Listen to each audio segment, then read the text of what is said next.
Hello, everyone, and welcome to our very first Jamani-Law Insights. My name is Leonard, and just to dive right in, I need to weigh on something.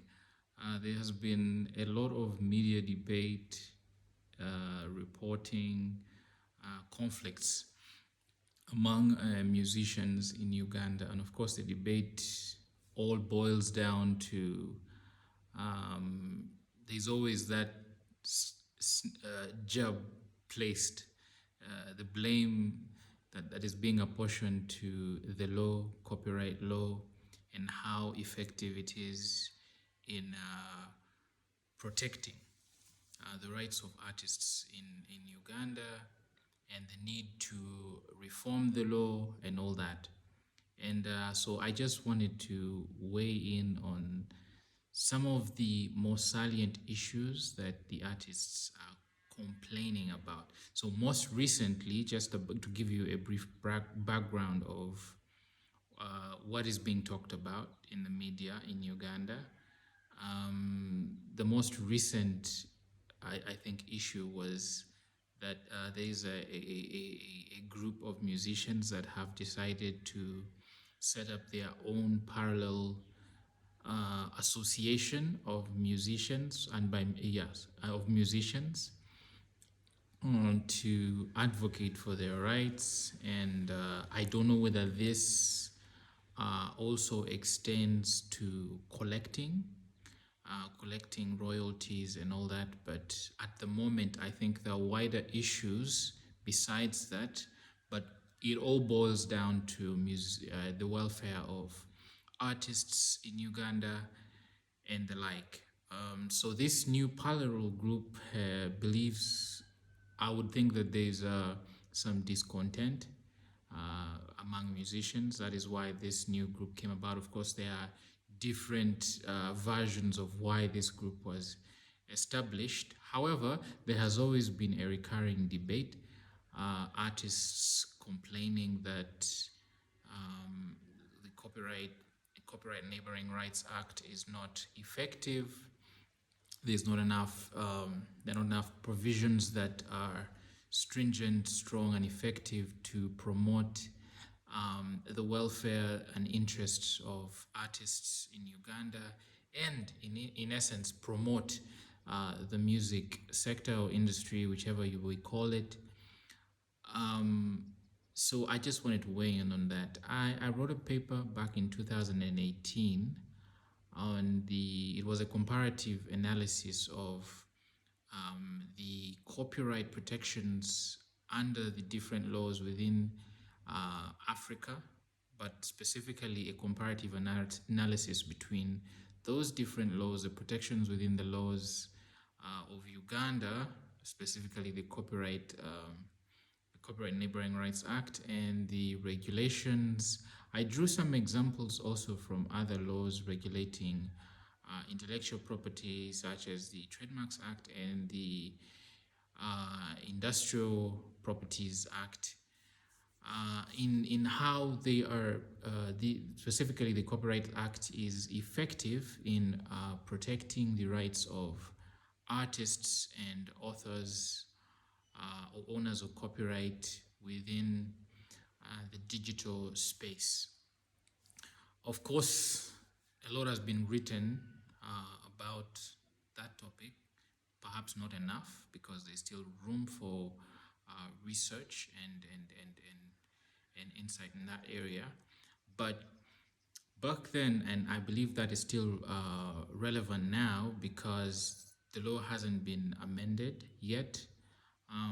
One of the main issues was that there was a category of artists, of course, within the space of artistic works or music works specifically.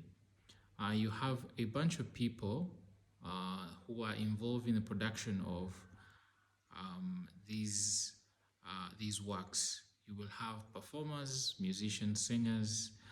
You will also have music writers. You'll have producers. You'll have directors. And now you'll have the record labels and all that. So there are people that do the funding, there are people that contribute towards the creation of the work. So the question was, how do you separate those um, distinct contributions towards creation of this work? Of course, there are industry standards internationally recognized on that. So the only question is that has not yet been, I would say, codified or incorporated within our law, despite the fact that this is good news, that not so long ago, Uganda ratified some of the conventions that I would say were outstanding, such as especially the WIPO treaties, specifically relating to the rights of performers and protecting their interests and rights. So perhaps that will help the industry. That is one way. And yes, it will, because by doing so, Uganda is committing internationally. The only thing is we need to see that commitment here in the country. Maybe the other thing would be, maybe just before I go to the next issue, specifically in respect to those distinct contributions of the different people who are involved in creation of musical works. In Uganda, there is a big misconception as to who owns or who is entitled to earn from a musical work. Very often, it is the singer or the performer in the forefront, the one with the voice, is at the forefront and often asserts interest, unless, as is always the case, the song has been, as they call it in Uganda, bought by either a director or some other promoter who will definitely, that would be clear who owns it. But even then, in such contracts, you will find that there are some people whose interests and contributions are not taken into consideration. People that say, especially performers within the mechanical and production side of things. You'll have people that are performing live that provide those live overlays, instrumentation to music. A lot of them go unnoticed. They're not even accorded their moral rights. The moral right to be, identified as a performer in this song. That would, catapult their resume, improve on their earnings and all that. So a lot of times you'll find that these songs are not, especially in these contracts, the contracts of course happen hush hush. Most people will not know about the contracts happening. So there are a lot of people left out. And because of that, their interests and rights are not taken care of. Then that brings me to the next issue, which is, of course, the elephant in the room, which is the Uganda Performing Rights Society. Now, the act, when you look at it cursory, it looks like as if it allows for a fair competition in collecting societies, registration and the actual act of managing copyrights and collecting royalties within the industry or sector. But when you look at the regulations, in fact, even the act itself, it limits. It basically says that the registrar, which is the office at URSB, the copyright office at URSB, it basically says that URSB is not allowed to issue a license within the same bundle of rights. Yeah, the same bundle of rights. So this has created an artificial monopoly by UPRS in collective rights management. Of course, I have to give them some credit when it comes to some progress, I would say. However, whichever way you look at it, because the question is how do you audit its performance? Yeah, I know that collective UPRS is a membership led organization. As the act suggests, you need a certain number of members to create a collecting society. The problem is because there is a monopoly created, because you cannot register another collective society within the same bundle of rights. In fact, there was a decision by Justice Sekana in 2019, in which this was not in the music sphere, but in the in the in the in the film industry. A number of actors and directors took the Uganda, I think it's called it's a federation of film, the film industry, to court, and basically the intention was they wanted orders, basically creating a new organization. That's basically what they wanted. But because of those um, because of those that limitation within the law that created the monopoly, even in that case for film, the judge was little bit, his hands were tied. So even the orders that he actually gave were orders basically directing the Copyright Office to uh, advise and find a way for them to for the film industry to create an effective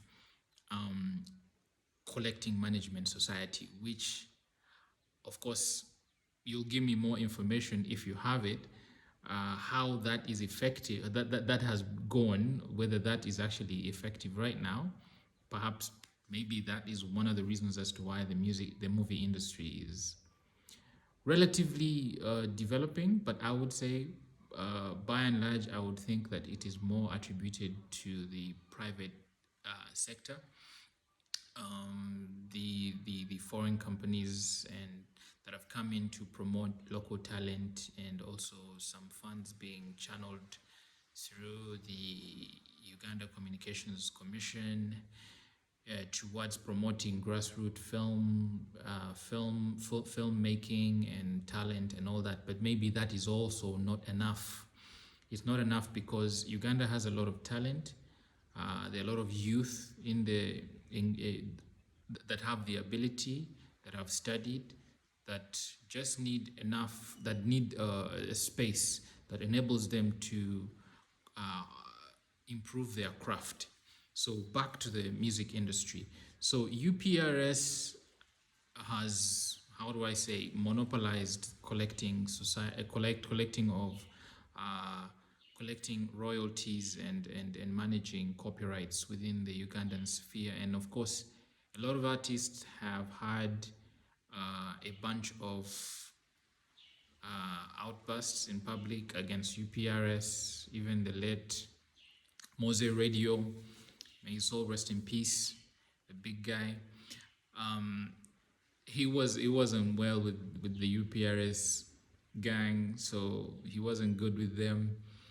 Of course, it all boils down to how effective they are at collecting and protecting and enforcing the rights of their members, who for some reason is more automatic to join them. But of course, there is the barrier, because at the end of the day, I think that is where the valid point comes in. It's very expensive to register copyrights in Uganda, and the biggest cost actually comes from advertisement.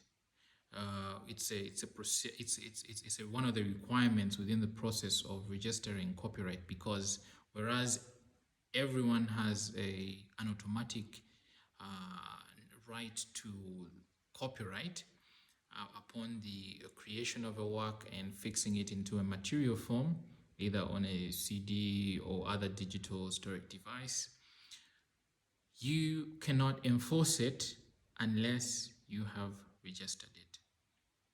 That is where the problem comes. So it creates a big overhead for any artist out there, or even a collective society. So if the Copyright Office or the or UPRS or the ministry in charge, that is responsible for promoting promoting artists, and the growth of the sector in Uganda, actually wants to see development, there is need to uh, significantly reduce the cost of registering copyright, especially within such an economy that most people cannot afford to pay 500,000 to gazette piece of work, or 400, whichever it might be. So I know the Uganda Printing and Publishing Corporation reduced some of those charges, but I would say it's still high. It's still high for most artists. So a lot needs to be done in that regard. Secondly, in the area of enforcement, I would think that one of the debates that has always been there is that the sector need to be opened up. UPRS cannot hold this monopoly, especially when you look at other countries like Nigeria and all other countries that have at least some few, either segmenting the different categories of rights to protect specifically those rights, say performers, you have producers, then you have other mechanical rights and all that. So that would create at least a segmentation. So you have a different society collecting for a different group of people. That would perhaps create more efficiency. That's one. But of course, they still have to work together. But more importantly, even with this structure, the problem is this. Because the law says that you cannot register, that the Copyright Office cannot register unless you need to prove some level of satisfaction. So perhaps artists need to have a national convention. Just come up and, with an organization, and maybe that is the issue. Come up with an organization, gather up all the artists in the country, make a vote, approach the Copyright Office. If the Copyright Office can't do it, then maybe do what the film industry did. Take them to court and say, here's the thing, this organization is not performing satisfactorily, so we need this sector to be revised. Because the process of legal reform, I don't know how long it's going to take to do that, but maybe these are some things that can be done now. Yes? And of course, when it comes to organizations, associations, and all that, yes, they're important. But if there's a lot of division, you're going to lower your bargaining power. Artists' bargaining power is going to be reduced significantly. And even when it comes to negotiating contracts with either streaming platforms and all that, it's going to be a lot harder. And streaming platforms want to negotiate with collecting societies. An artist, you may not get a good contract from that. And the only thing you'll be left with is to wait for foreign record labels to come in here and just take over. And which, of course, they have economies of scale. But perhaps in order for you to attract that, you need to create stringent and clear enforcement measures. Yeah. And even when it comes to the Copyright Office itself, URSB is overburdened. Yes, it has made significant strides in the past in improving service delivery, especially when it comes to the business registration department. That one, I give them all their flowers. They deserve all of them. Best institution in Uganda so far. But when it comes to copyrights, I think either they need to create a parallel organization or at least improve the capacity of the Copyright Office to handle copyright applications, and also encourage musicians to register their copyrights and join these collecting societies, but most importantly also enforce their copyrights. Currently, the blanket license issued by UPRS of course relies on inspectors from UPRS to go and ensure compliance. And I know they have some technology, but currently that technology may not be effective compared to, say, more developed countries that have more developed technology that they can deploy online to identify copyright works that are being infringed. Of course, all that will come with capital, but to attract capital, you need to develop the industry. To develop the industry, you need to incentivize the artists. Artists don't want to see that their work is going in vain. Perhaps that is why the Uganda Musicians Association came out with a list. I don't know, came out or they refused. They say that they didn't come up with a list of performing rates for artists, and they had a whole headbutt session between Uganda Musicians Association and producers, saying, "Oh, why dictating rates for how much we should pay? It's a fair market." I believe the gist. I think the gist of it was artists need to be paid more to encourage them, and the industry has a lot of potential because there's a lot of talent out there, and we can monetize this. It's good for the economy. So what needs to be done is collective effort. There's a roadmap. Artists need to voice their collective disgruntlement if there is a unified position on saying one collective society is not enough. We need more, or we need another one, or we need better corporate management. So overhaul the system.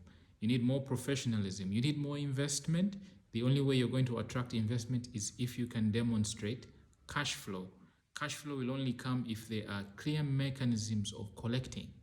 There are so many gardens, people playing your music out there, uploading your music on YouTube and all that, and you're not earning from it. You may be getting money from streaming platforms, but of course the collective view is that it is not enough. It's not enough because the streaming platforms like Spotify and Apple Music, their algorithms really place a huge burden on you to be extremely popular, and in order for you to earn. So if you're not popular, if you're not churning out good music that is marketable internationally, because Uganda is I would say, very small market.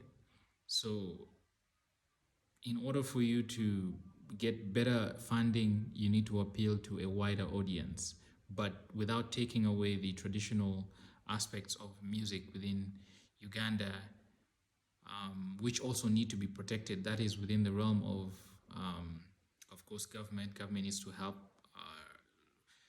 the local music to also thrive within the industry and people to earn from a living. So artists should not just rely on shows. Of course, shows have always been a private way of earning more money for artists. But even then, you will bargain. You will ask for more money if you have better rights enforcement and better collective management.